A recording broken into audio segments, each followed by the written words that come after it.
ते कसं आहे माहिती आहे का, आपलं एक नाद आहे आपल्याला गाब जायला असे त्रास देत नाही. आपल्यापाशी आता सुपेरियर चालू आहे, आपण दुसऱ्याला सांगू शकतो बाबा रिझल्ट आहे त्याचा, वापरा तुम्ही. तरी एक म्हणलं तरी 12 लिटर 13 लिटरवर आता गाय आहे. आपले स्वतःचे म्हणजे 50 एक गाय तरी हवे असे अपेक्षा आहे माझ्या.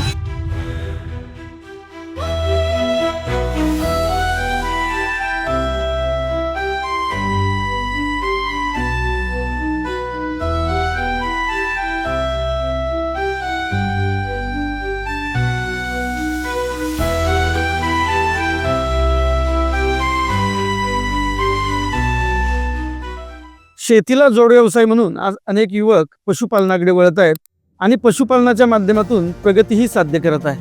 त्यामध्ये आज फडतरवाडी तालुका खटाव या ठिकाणी आलो आहोत आणि या ठिकाणचे युवा पशुपालक रणजित फडतरे यांची मुलाखत आपण घेणार आहोत आणि त्यांनी पशुपालनातून नेमकी कशी भरारी घेतली हे जाणून घेणार आहोत.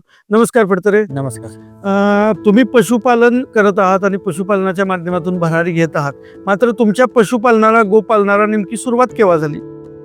हा आपला व्यवसाय वडील पोरजित आहे. बाबांच्या काळापासून चालत आलेला आहे. त्या काळात देशी गाय म्हणजे होते आणि फडतरवाडी गावामध्ये पहिल्यांदाच आपल्या गोठ्यात जर्सी गाय होती बाबांच्या. त्यानंतर मग हळूहळू आपली संख्या जर्सीकडे वळल्यामुळं वाढत चालली आणि आता आपल्याला जास्त इंटरेस्ट असल्यामुळं आपण जरूर संख्या वाढवली आहे. आता या पशुपालनाच्या माध्यमातून सुरुवातीला अगदी जेव्हा वडिलांच्या आजोबांच्या काळामध्ये हा व्यवसाय होता त्यावेळी जी गायींची संख्या होती त्यापेक्षा निश्चितच गायींची संख्या आज वाढवलेली आहे. मग सध्या आपल्या गोठ्यामध्ये किती गायी आहेत? आता 10 गाय 10 गायी आहेत. 10 गायींच्या 2 कालवडी. मग त्या गायींच्या माध्यमातून तुम्हाला नेमकं दर रोज किती उत्पन्न मिळतं दुधाचं? आता कसं आहे, सगळ्यात चालू नाहीत गाभण काय ते दुधाव काय दुधावरच्या.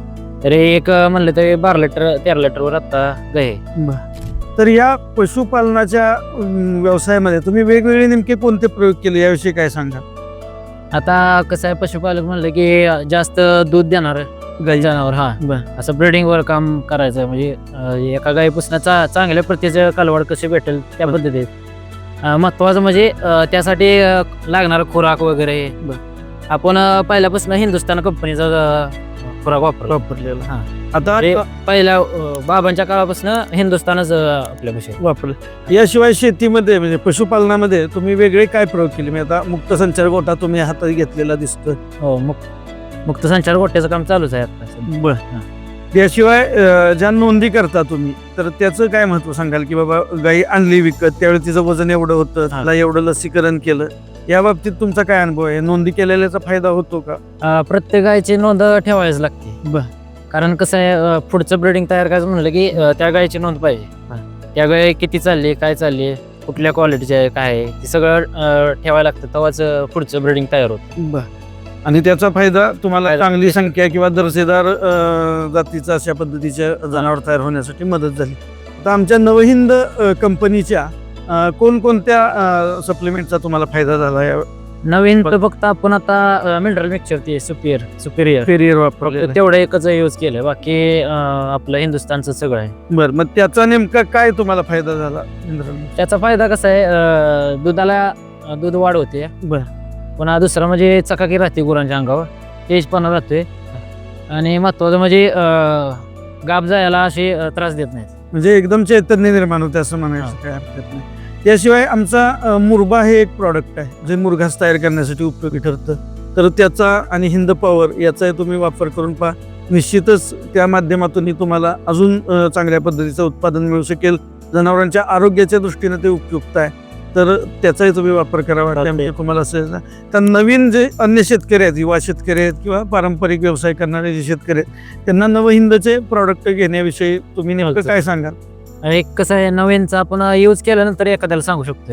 अरे आपल्यापाशी आता सुपेरियर चालू आहे, आपण दुसऱ्याला सांगू शकतो बाबा रिझल्ट आहे त्याचा, वापरा तुम्ही. तर आता नवहिंदचे प्रॉडक्ट इतर शेतकऱ्यांनी वापरावेत याबाबत तुम्ही नेमकं काय सुचवाल? आता आपण चालू केलं, या दुसऱ्यांना बी आता सुचवणार. बरं, निश्चितच तुम्ही नवहिंद कंपनीचे जे प्रॉडक्ट आहेत त्या माध्यमातून प्रगती करत आहात, इतरांनाही ते सूचित करत आहात. तुमची महत्वाकांक्षा नेमकी काय आहे व्यवसायातली, की एवढ्या गायी माझ्या गोठ्यामध्ये असल्या पाहिजेत, एवढं दूधचं उत्पादन दुधाचं आलं पाहिजे असं? ते कसं आहे माहिती आहे का, आपलं एक नाद आहे आपल्याला आणि तो कसं आहे म्हणजे आपण किती वेळ म्हणजे असं वाढवू शकतो. म्हणजे तुमचं स्वप्न आहे की मोठ्या गायींची आपले स्वतःचे म्हणजे 50 गायी तरी हवेत असे अपेक्षा आहे माझ्या. आता रणजित फडतरे हे युवा शेतकरी आहेत ते आणि त्यांचे बंधू वैभव फडतरे हे दोघे मिळून हा व्यवसाय या ठिकाणी पशुपालनाचा करतात. 50हून अधिक गायींचं त्यांचं स्वप्न आहे, महत्वाकांक्षा आहे. नवहिंदच्या प्रॉडक्टचा त्यांना चांगलाच उपयोग झालेला आहे. इथल्या शेतकऱ्यांनी हे नवहिंदच्या प्रॉडक्टचा वापर करावा आणि भरारी घ्यावी अशी मी अपेक्षा व्यक्त करतो. धन्यवाद.